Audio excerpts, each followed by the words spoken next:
Bismillahirrahmanirrahim. Assalamualaikum warahmatullahi wabarakatuh.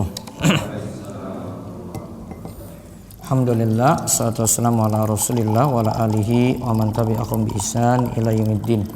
Allahumma inna nas'aluka ilman nafi'a wa rizqan thayyiba wa amalan mutaqabbalah. Puji syukur kita panjatkan pada Allah. Salawat dan salam semoga tercurah pada Nabi besar, Nabi agung, Nabi kita Muhammad sallallahu alaihi wasallam. Baik, kita awali dengan zikir pagi dan pelajaran yang lainnya. Saya tuntun beberapa zikir saja. Nanti lihat di halaman 10. Asbahna wa asbahal mulku lillah walhamdulillah la ilaha illallah wahdahu la syarikalah lahul mulku wa lahul hamdu wa huwa ala kulli syai'in qadir. Rabbi as'aluka khaira ma fi hadzal yaumi wa khaira ma ba'dahu wa a'udzu bika min syarri ma fi hadzal yaumi wa syarri ma ba'dahu. Rabbi a'udzu bika minal kasali wa su'il kibar. Rabbi a'udzu bika min adzabin finnari wa adzabin fil qabri. Allahumma bika asbahna wa bika amsayna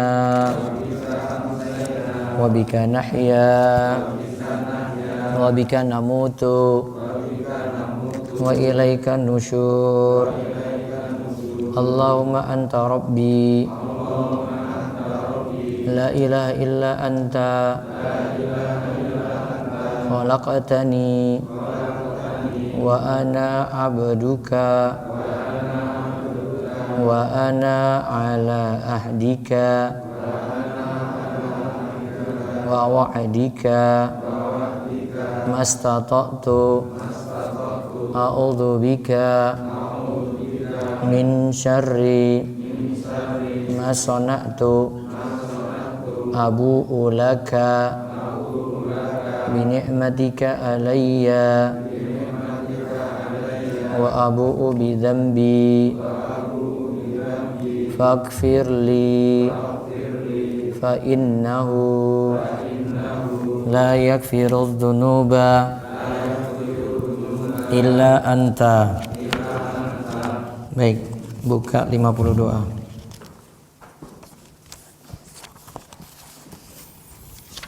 Kita ulang dari doa nomor 10 seterusnya. Saya tuntun doa minta ilmu, rizki yang halal, amal yang diterima. Allahumma inni as'aluka ilman nafi'a rizqan thayyiba wa amalan mutaqabbala. Allahumma inni as'aluka ilman nafi'a wa rizqan thayyiba wa amalan mutaqabbala. Terus doa nomor 11, doa agar dipermudah urusan dunia dan akhirat. Allahumma aslih li dini alladhi huwa ismatu amri wa aslih li dunyaya allati fiha ma'ashi wa aslih li akhirati allati fiha ma'adi waj'alil hayata ziyadatan li fi kulli khairin waj'alil mauta rahatan li min kulli syarrin. Terus doa nomor 12, doa minta kesehatan dan kelapangan rezeki. Allahumma gfirli warhamni wahdini wa'afini warzuqni. Doa nomor 13, doa minta panjang umur, banyak harta dan banyak baiknya amal. Allahumma aksir mali wa waladi wa barik li fima a'taitani wa atil hayati ala ta'atik wa asin amali waghfirli. Baik, sekarang buka Firqatun Najiyah.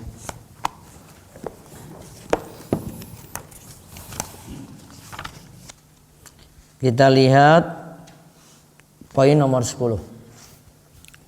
Diikuti ya.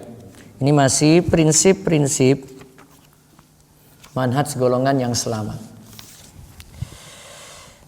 Tulis nomor 10, lihat golongan, diikuti ya. Golongan yang selamat menolak peraturan-peraturan yang dibuat oleh manusia yang bertentangan dengan hukum Islam. Mereka menyeru manusia agar berhukum kepada kitab Allah yang diturunkan untuk kebahagiaan manusia di dunia dan akhirat. Karena Allah Maha mengetahui mana yang terbaik untuk mereka, dan hukum-hukum Allah akan abadi sepanjang masa serta selalu cocok dan relevan sepanjang zaman. Sungguh hancurnya dunia, merosotnya peradaban manusia, serta bencana-bencana lain yang menimpa dunia pada umumnya dan dunia Islam khususnya, disebabkan karena manusia meninggalkan kitab Allah dan sunnah nabinya.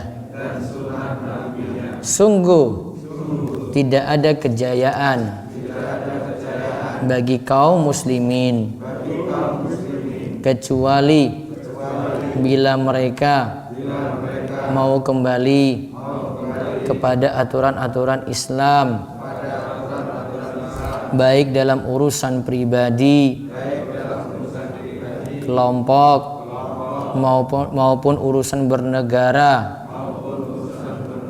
Hal ini sebagaimana disebutkan di dalam firman Allah, innallaha la yughayyiru ma biqaumin hatta yughayyiru ma bi anfusihim.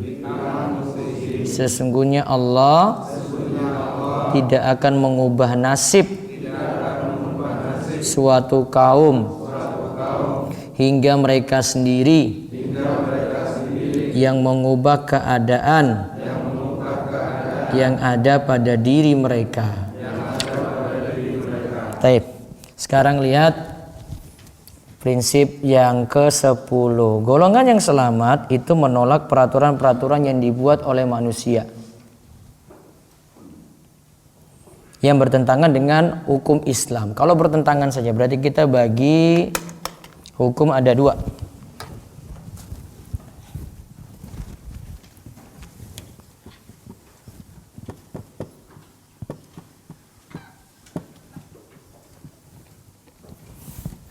Hukum manusia ada dua ya.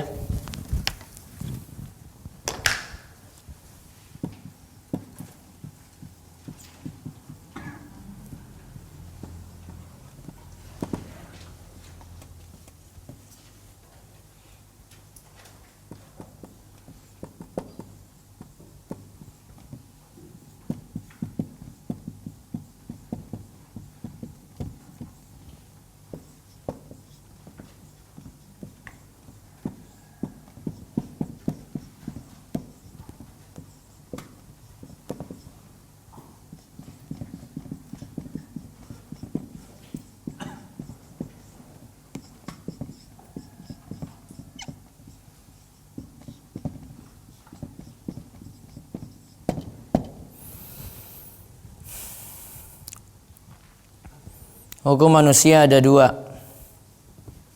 Satu, yang tidak bertentangan dengan hukum Allah. Dua, yang bertentangan dengan hukum Allah. Ini tidak bertentangan, yang ini bertentangan.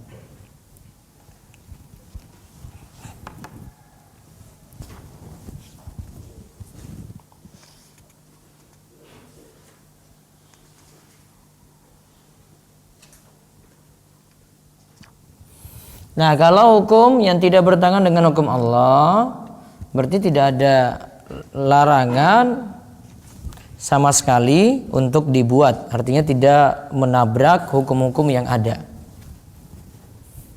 Kalau sini contohnya negara mengatur misalnya tertib lalu lintas,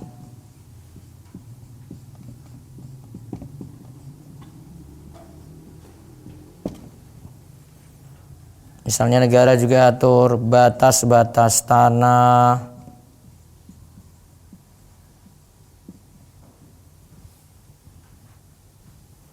itu tidak bertentangan. Tidak bertentangan dengan hukum Allah. Maka di sini wajib ditaati.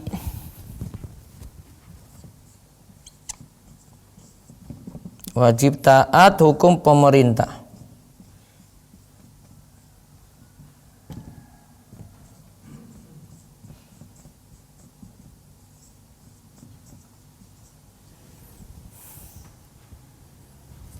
Itu wajib taat.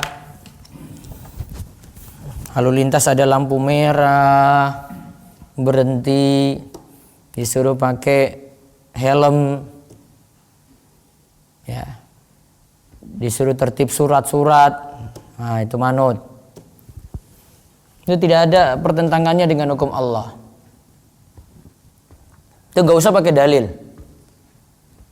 Ya, jadi kalau ditanya kenapa berhenti pas lampu merah, nggak usah ditanya sama Pak Polisi, ya. Karena tidak ada pertentangan dengan hukum Allah, maka ditaati saja. Karena itu ada maslahat, ada kebaikan, biar tidak terjadi tabrakan, biar tidak lintas di jalan orang gitu, dan seterusnya. Itu wajib ditaati. Maka kalau jadi supir harus tertib lalu lintas. Gitu Badri. Tertib. Enggak boleh langgar. Meskipun kesusu.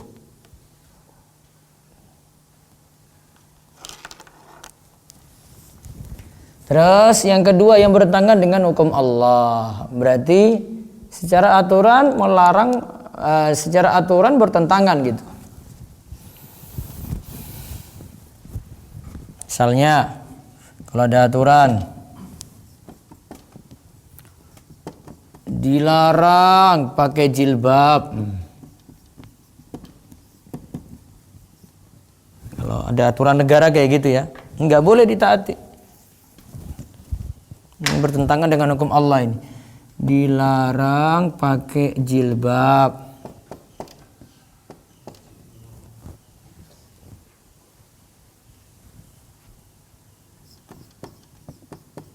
boleh minum miras. Ini bertentangan dengan hukum Allah. Yang kayak gini contohnya tidak boleh ditaati, harus mengingkari.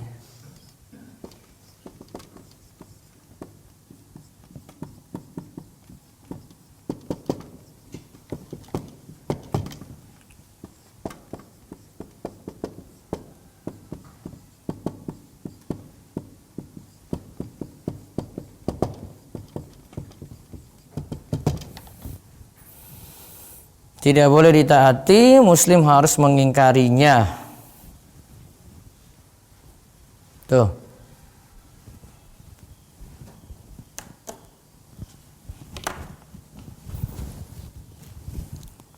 Maka itu yang dimaksudkan tadi, golongan yang selamat menolak peraturan yang dibuat manusia yang bertentangan dengan hukum Islam. Jadi tetap kita dahulukan hukum Allah. Ini kan hukum Allah ini, pakai jilbab, gak minum miras itu kan hukum Allah.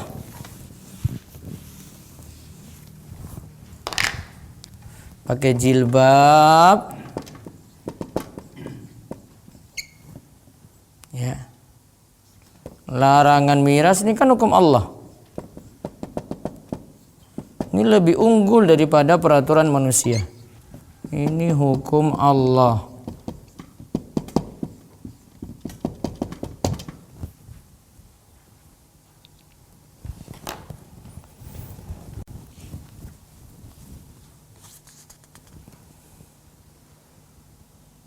Kalau dia nganggap hukum manusia lebih baik daripada hukum Allah, kafir orang itu.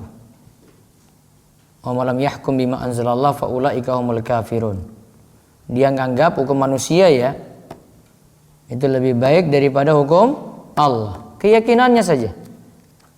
Maka dia kafir. Karena Allah tadi katakan siapa yang berhukum dengan hukum selain Allah, maka dia termasuk orang-orang kafir.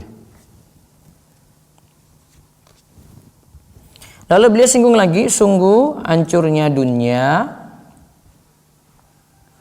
merosotnya peradaban manusia, serta bencana-bencana lain yang menimpa dunia pada umumnya dan dunia Islam khususnya disebabkan karena manusia meninggalkan kitab Allah dan Rasul.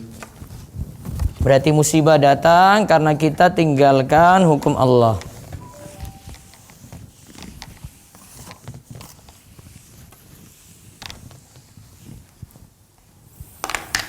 Ya, ini musibah datang, banjir di mana-mana, gempa. Musibah datang itu karena meninggalkan hukum Allah.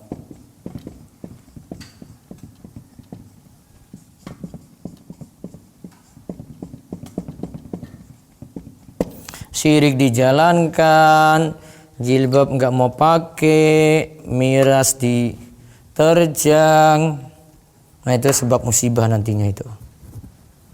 Nanti bencana-bencana berikutnya lagi.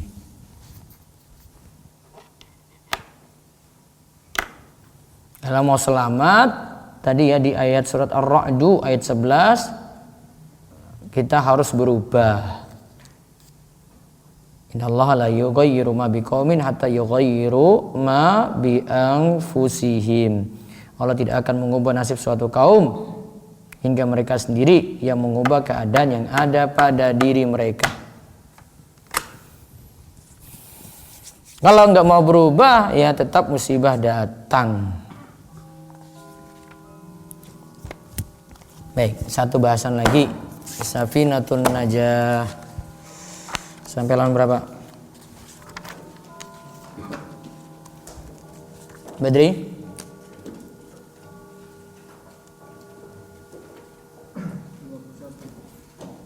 Dua puluh satu.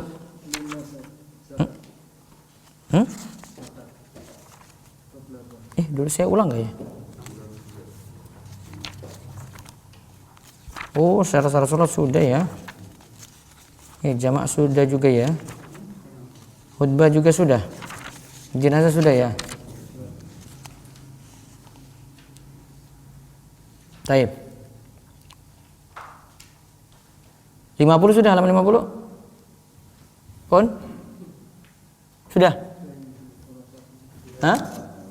Sekarang zakat berarti. Diikuti. Ini dia cuma bahas satu bahasan saja. Bisa Safinatun Najah tentang zakat, harta yang dikeluarkan zakatnya. Diikuti, harta yang wajib ditunaikan zakatnya. Nah, itu versi terjemahan. Coba lihat versi Arabnya dulu di halaman, buka dari kanan. Buka dari kanan. Lihat di halaman 49. Ini loh, kanan tuh sini. Nah, ini belakang. Halaman 49 tulisan Arab. Terjemahannya halaman 51. Sudah? Mau pakai bahasa Indonesia apa bahasa Arab? Dua-duanya. Sudah, diikuti. Saya baca Arabnya. Maulana buka. Faslun. Fima tajibu fihi zakatu al-amwalul lati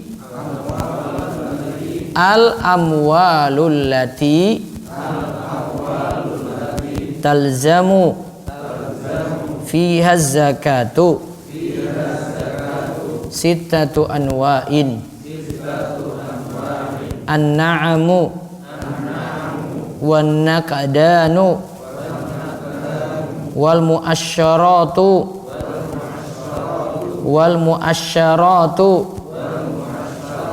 wa amwalut tijarati wajibuha rubu'u usyri qimati urudit tijarati warrikazu wal ma'dinu. Baik. Lihat terjemahannya di halaman 51 dari kiri. Lihat ya. Kita ulang lagi. Harta yang wajib ditunaikan zakatnya. 1. Hewan ternak. Enggak usah tulis berkaki 4. Udah. 2. Emas. 3. Perak. 4. Tumbuh-tumbuhan. 5. Harta yang diperdagangkan. Nah, nomor 6 ini ada salah urutan dari yang ngetik ini. Harusnya 2 dan 3 itu jadi 1 emas perak. Terus 3-nya nanti tumbuh-tumbuhan, 4-nya harta yang diperdagangkan, 5-nya ada situ harta karun, 6-nya barang tambang. Ya. Saya sebutkan urutannya, diikuti. 5. Harta yang diperdagangkan. Sedangkan yang paling wajib ditunaikan adalah 2,5% dari nilai barang dagangan. 5. Harta karun. 6. Barang tambang. Nah, jadi kalau urutannya kita urutkan 6 ya.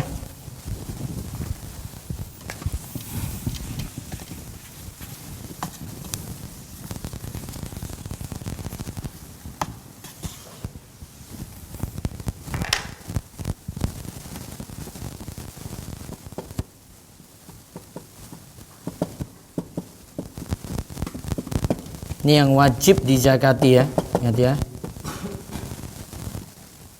1. Hewan ternak, an-na'amu tadi.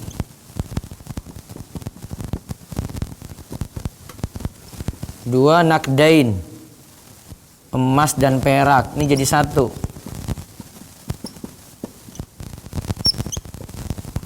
3. tumbuh-tumbuhan atau tanaman.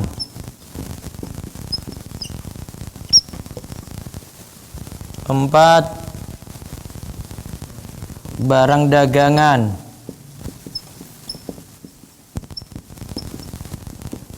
Di sini 2,5% dari nilai barang dagangan tadi yang disebut. Dari nilai barang dagangan.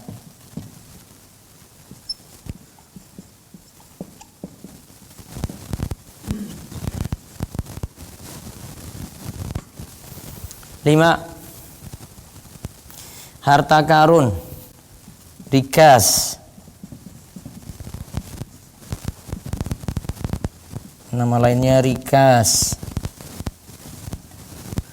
6, barang tambang.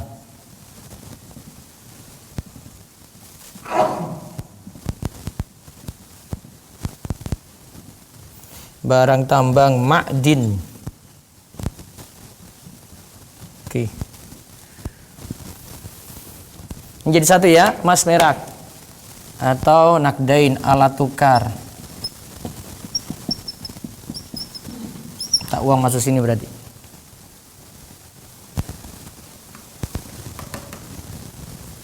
Coba diikuti. Harta yang wajib dizakati.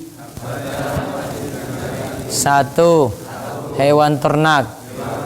2, emas dan perak. Alat tukar. 3, tanaman. 4, barang dagangan. 5, harta karun. 6, barang tambang.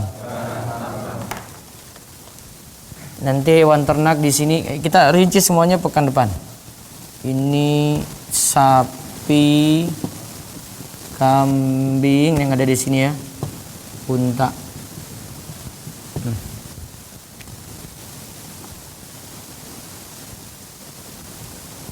Nanti ada emas perak lagi, tanaman, barang dagangan, harta karun, barang tambang. Kalau barang tambang dalam mazhab Syafi'i cuma emas dan perak saja.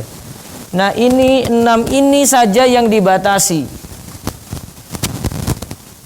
Saya ulang ya, 6 ini saja yang dibatasi. Yang lainnya perhitungannya sendiri lagi tidak kena gitu. Rumah mau kayu anyar apa kayu lawas gak kena. Apalagi cuma gubuk reok. Kalau punya Mbak Kadir rumahnya larang gitu. Saya diboyong kayak loh. Yang kayu lawas. Untungnya nggak kena. Ini harganya 1 M itu bisa itu.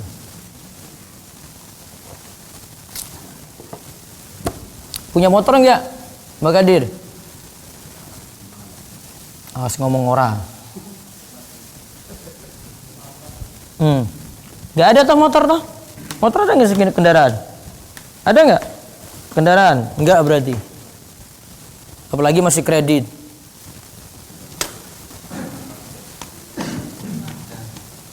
Sawah, ladang, ada nggak? Nggak ada. Nggak ada toh? Nggak ada. Hasilnya saja berarti tanamannya. Hasilnya. Nanti ada hitungannya lagi. Apalagi? Perabot, ada nggak perabot sini? Kulkas, dipan, ada nggak? Nggak ada. Nggak kena zakat berarti. Baju, nggak kena. 6 itu saja kalau dalam mazhab Syafi'i. Wallahu a'lam. Baik. Di 15 menit untuk tanya jawab. Ada pertanyaan? Pak Timbul?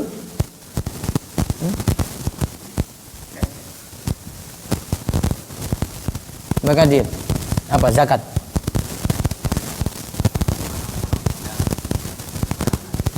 Ya, belum ngomong kok sudah bilang kekurangan. Nanti terakhir aja. Kenapa?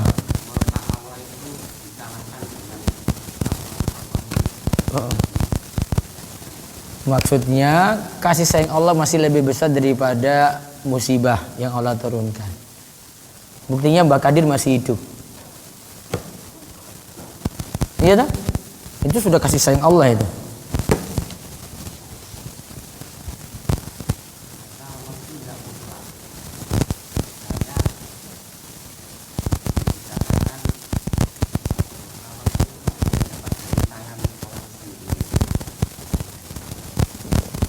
Iya, perbuatan dosa sendiri itu murka Allah datang. Kayak kasabat aidikum, dosa karena dosa yang diperbuat, nah itulah yang menyebabkan musibah itu turun. Sama-sama. Mohon maaf kalau ada kekurangan. Enggak ada lagi. Zoom ada yang nanya? Ya, assalamualaikum. Silakan, dengan siapa, di mana?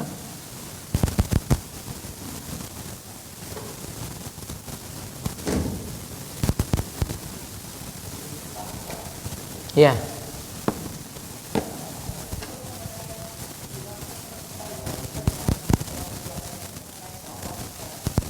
Sawah, ya.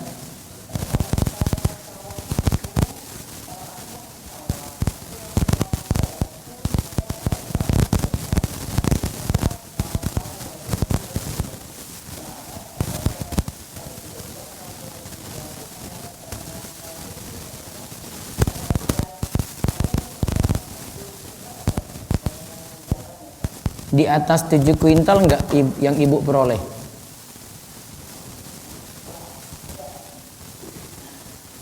Enggak sampai? Tanamannya tanaman apa? Padi. Berarti cukup kalau sudah dijual, penghasilan jual itu dimasukin ke zakat mata uang saja. Jadi zakat seperti tabungan ibu atau simpanan baru dikeluarkan 2,5% tiap tahun. Kalau hanya untuk konsumsi sendiri gimana? Nggak pernah dijual kalau apa ya? Ya sudah, berarti tidak ada zakat. Oh, kalau misalnya kan yang mencatat IPAN itu ada yang sebagian dijual, ada yang sebagian dikonsumsi karena kata IPAN juga mengolah beberapa sawah. Nah itu yang menzakati kata IPAN itu apa bentuk usaha? Karena kan hasilnya bagi hasil, tahu Bu. Nah, Maka yang ibu pegang kena zakat, yang ipar pegang juga kena zakat. Tapi masalahnya karena tidak memenuhi nisab, maka tidak kena zakat. ya. Oh, nah, kan satu lagi kalau misalnya ini terkait yang waris itu terkait juga dengan zakatnya, misalnya 100 rumah waris itu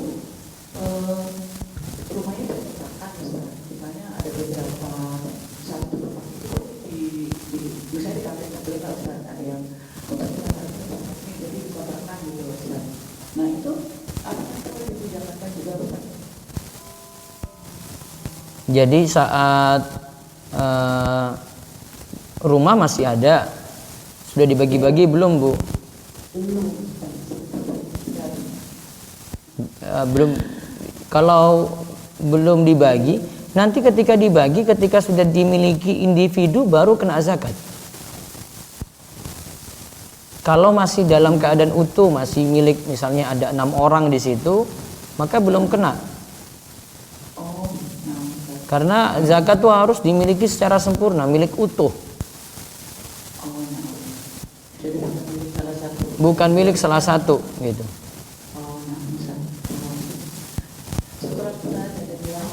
Ya, kok. Baik, berikutnya lagi.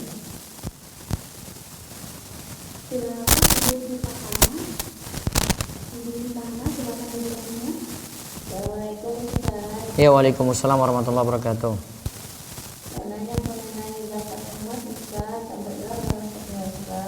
Emas nanti 20 dinar sama dengan 85 gram emas murni. Nilainya atau apa Bu? Zakatnya 2,5%. Iya. Ya. Maksudnya itu setiap apa yang kita jual beli itu ya sampai berapa itu Ustaz? Baik. Ibu punya dagangan apa?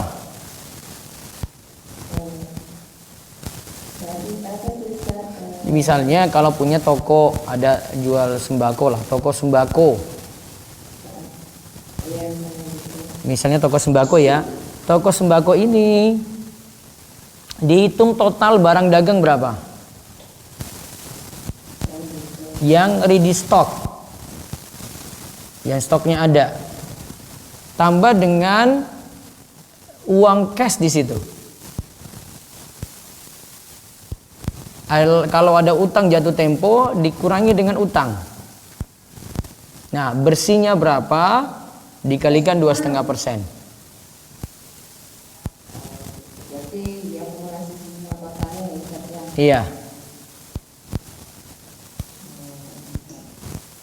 Itu berlaku nggak Ustaz untuk yang kayak misalnya barang gitu Ustaz? Bayar apa? Berlaku nggak kayak distributor barang atau apa tapi itu jualannya udah banyak gitu Ustaz? Tarik dari penghasilannya saja. Kalau distributor kan nggak pegang barang seperti toko ya. Iya, tapi dia stok gitu Ustaz. Nah, ketika barang ada ready stock di dia, maka itu jadi barang dagangan. Itu sampai berapa Ustaz? Nisabnya untuk barang dagangan sama dengan mana yang duluan tercapai antara perak atau emas. Perak itu nisabnya 595 gram perak. Emas itu 85 gram emas. 595 gram perak dengan harga perak saat ini, taruhlah ini perak ini fluktuatif, Bu. Harga perak itu per gramnya hanya 6.000 ini. Kalau harga emas hari ini jatuh jadi 858 ini. Taruhlah saya bilang 900. Kalau perak tadi ya 595 gram perak. 595 kali 6.000. Berarti 3,5 juta. Berarti kalau punya emas perak 595 berarti 3,5 juta. Emas tadi 900.000. Coba atau 850 tadi ya, 850.000 kali 85 gram emas, 72 juta. Mana yang duluan tercapai antara 3,5 juta atau 72 juta, nah itulah nisabnya.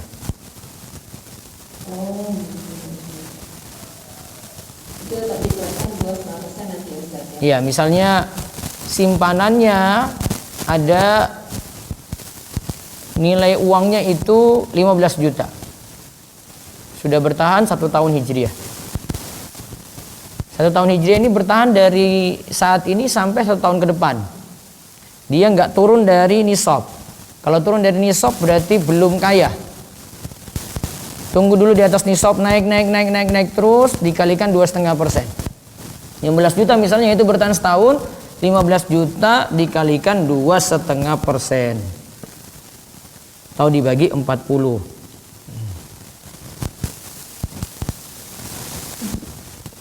15.000 dibagi 40.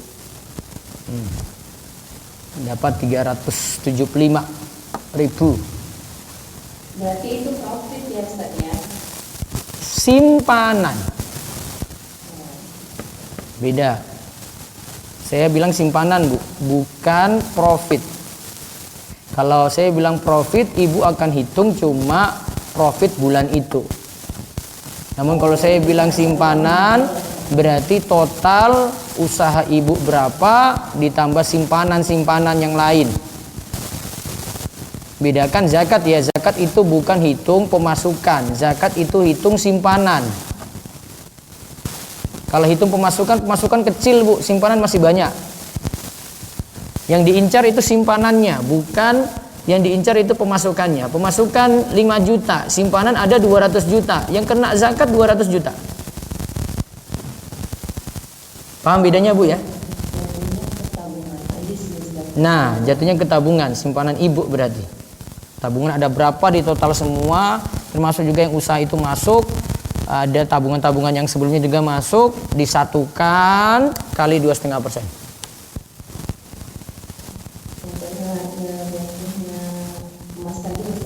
Perak atau emas, ingat kalimat saya ya, perak atau emas, bukan emas Bu. Perak atau, kalimat ataunya diingat. Entah nyampe 3,5 juta atau 72 juta.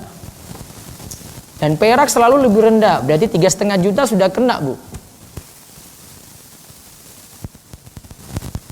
Paham ini? Iya. Iya, terakhir. Kalau misalnya pensiun Ustaz berapa bulan 1,5 M misalnya gitu, tapi udah dikeluarkan dari perusahaan pajaknya itu sebanyak 5%, nanti kira-kira zakatnya itu ada lagi atau berapa gitu Ustaz? 1,5 M dikalikan 5%, jadi berapa sisanya? Hah? Sisanya berapa Bu?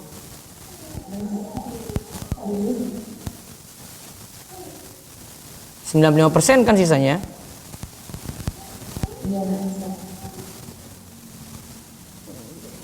Masih dapat 1.425 1.425 juta. Terus ada tabungan yang lain nggak? Tabungannya enggak ada sih, cuma kayak mobil, rumah kan. Enggak, itu enggak dihitung. Sudah, itu nanti 1,4 M ini tunggu setahun dulu Bu. Oh, 1,4 ini bukan langsung 1 kali itu. Enggak. Ingat kalimat saya tadi. Zakat itu bukan dari pemasukan, tapi dari apa? Tabungan ya Ustaz. Nah, itu belum jadi tabungan ibu berarti. Nah Ustaz, itu aja Ustaz. Assalamualaikum. Waalaikumsalam warahmatullahi wabarakatuh. Satu lagi terakhir. Silakan akun yang bernama Akhwat. Silakan akun yang bernama Akhwat. Jika tidak ada, silakan Abu Nufal. Halo, Assalamualaikum Ustaz. Waalaikumsalam warahmatullahi wabarakatuh. Silakan. Tanya Ustaz, Ya. masalah di tempat Ustaz. Itu Iya. kan kita kalau tidur pagi atau tidur sore kan beraktivitas. Iya. Nah, itu kan konsentrasinya kurang gitu Ustaz. Iya. Misalnya kalau kita pada takbir sama istighfarnya itu kan 100. Iya. Kadang-kadang lupa hitungannya. Kadang-kadang beraktivitas itu. Semampunya Pak. Yang penting dibaca. Semampunya. Iya. Ada dua. Kalau misalnya kita sholat terus berimam pada imam yang sudah buku, terus bacaan Fatihah itu dari makro sampai tadi itu kan kadang nggak pas itu Ustaz. Iya. Yang penting Al-Fatihahnya benar. Kalau Al-Fatihahnya benar, sholatnya benar. Al-Fatihahnya salah, maka sholatnya salah. Kalau makrojnya enggak, Makhraj itu ada yang makhraj yang wajib, ada yang sunnah. Enggak semua makhraj itu mesti diterapkan jadi wajib. Makhraj yang wajib yang tidak merubah huruf.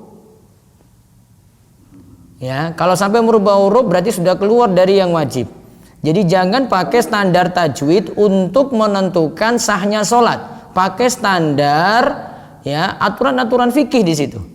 Kalau pakai standar tajwid nggak ada imam di Indonesia bisa selamat Pak. berarti merubah makna atau tidak sana. Iya. Karena kalau Bapak pakai standar tajwid nggak ada imam di Indonesia nanti yang lolos gitu, kecuali beberapa saja. Oke. Contohnya gini, kalau an-amta itu kan ain, tapi kadang karena udah sepuh an-ngamta gitu. Nah itu nggak boleh, itu merubah makna namanya.